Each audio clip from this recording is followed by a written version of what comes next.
I wrote a book recently with ChatGPT. Its title is The American Republic's Demise.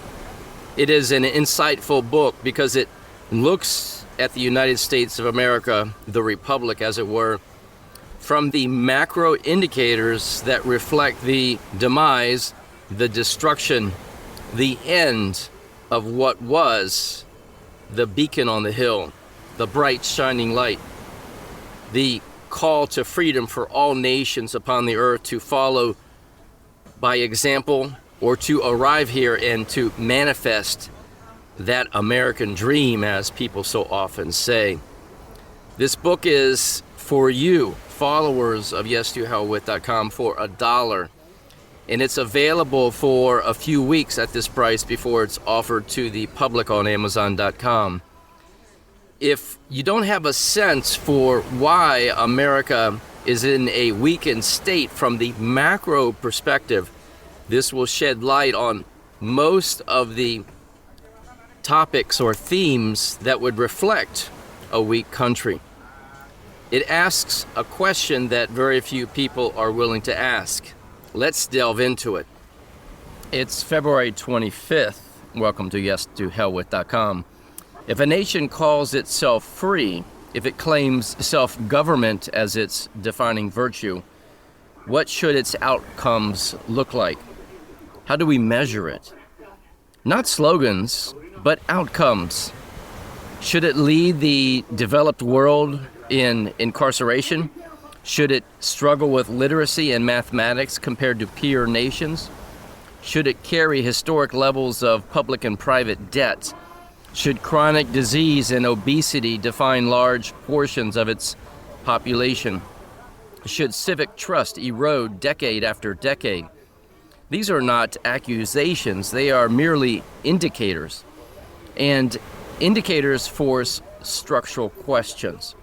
Because freedom is not merely the presence of elections, it is the presence of engaged, self-governing citizens.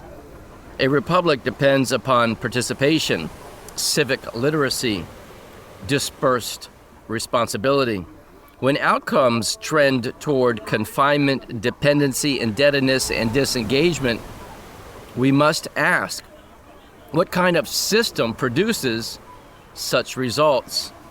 Is it a system of active citizenship, or is it a system of managed administration? Modern America is extraordinarily powerful. It is technologically advanced, economically large, and militarily dominant. But power and liberty are not the same thing. A society can be wealthy and still drift from self-governance. A nation can preserve constitutional form, at least in appearance, while daily life becomes mediated through layers of procedure, compliance, and regulation. When education becomes metric-driven rather than locally formed, when healthcare becomes navigated through coding systems and reimbursement frameworks, when economic life is structured through debt, leverage, and administrative rulemaking, when criminal justice resolves the overwhelming majority of cases through negotiated pleas rather than public jury trials, when citizens increasingly relate to government as beneficiaries, clients, or subjects of regulation rather than as self-governing individuals, something subtle changes, and it has changed. Not violently, not dramatically, structurally, subtly, progressively. Disengagement does not begin with apathy. It begins with complexity.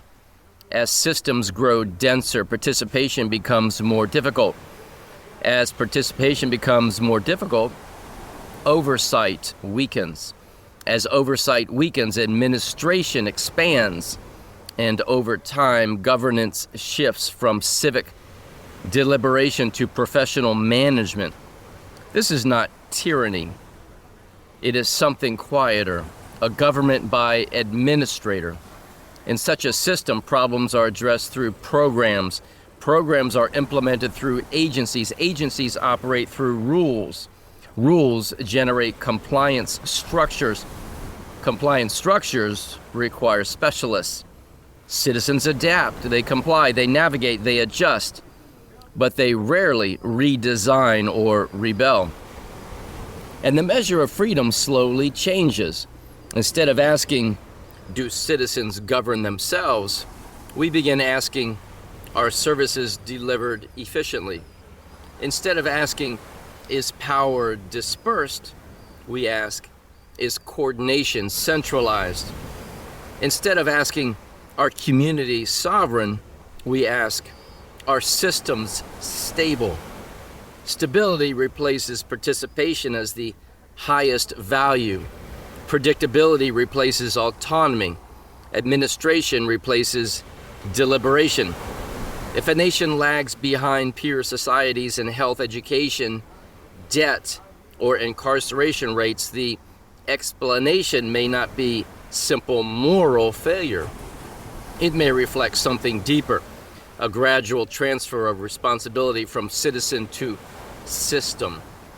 And when responsibility migrates upward, engagement declines. When engagement declines, self-government weakens.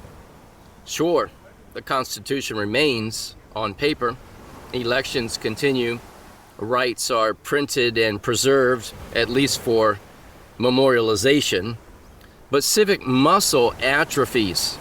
A republic requires practice, it requires friction. It requires citizens willing to tolerate imperfection in exchange for autonomy. When a society becomes comfortable being managed, it may remain prosperous, it may remain orderly by design, it may remain powerful, but it begins to resemble an administrative state more than a self-governing republic. The question is not whether America is free in theory. The question is whether its structural outputs reflect an engaged people or a population operating within systems designed and maintained by professional administrators. That is not an insult. It is an inquiry, and serious nations must be willing to ask it. And as always, may truth reign supreme.